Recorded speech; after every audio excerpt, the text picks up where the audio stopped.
Imagine this. You're scrolling through your phone, maybe watching a cat video, when a news alert pops up. The headline, US nuclear submarines deployed near Russian waters. For a moment it feels unreal, like a movie, not your Tuesday morning. Everything around you seems normal, but you know something big just shifted. This isn't fiction, it happened. During the Trump administration, the US quietly sent nuclear-armed submarines to patrol near Russia. These aren't just any subs, they're city destroyers, designed to be invisible.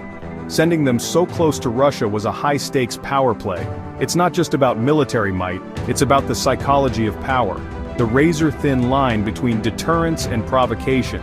One leader's decision sent shockwaves across the globe, and we're still feeling them today. Was it strength, intimidation, or recklessness? These are the questions we have to ask, because the people making these moves are playing with our lives.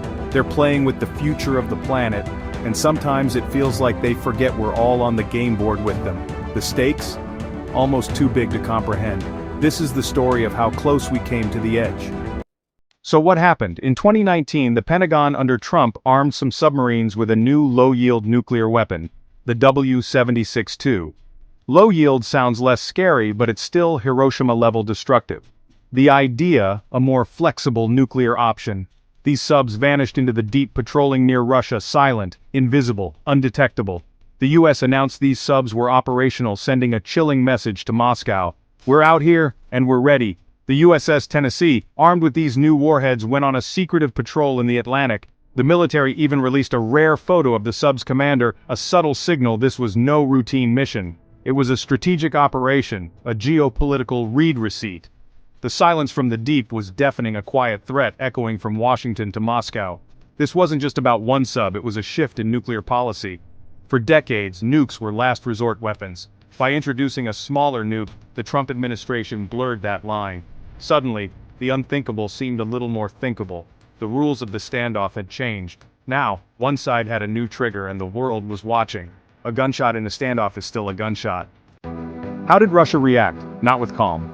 The Kremlin condemned the move, accusing the US of lowering the nuclear threshold. They saw it as provocation, not deterrence. Russia responded with military exercises, sending their own subs and bombers near NATO borders. It became a tit-for-tat escalation, a dangerous dance of mirrored threats. Russia promoted new invincible weapons, like the Poseidon nuclear drone. Each side's move fueled the other's paranoia. US leaders claimed they needed new nukes to deter Russia. Russia said the same. The cycle was nearly impossible to break. The world watched as two nuclear giants edged closer to the brink. Old Cold War fears returned, and the threat of nuclear conflict felt real again. The subs in the deep weren't just a US-Russia problem, they were everyone's problem. Why should you care about submarines from years ago? Because the fallout is still here, in our politics, our budgets, and our anxiety. First, it normalized a new level of nuclear brinkmanship. Each leader now feels pressure to go even further. The guardrails that kept us safe are weaker. Second, it's expensive.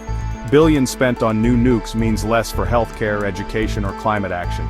Your taxes, your security, they're all tied to these decisions. More weapons, more patrols, more tension, higher risk of accidental war. One glitch, one bad call, and catastrophe could follow.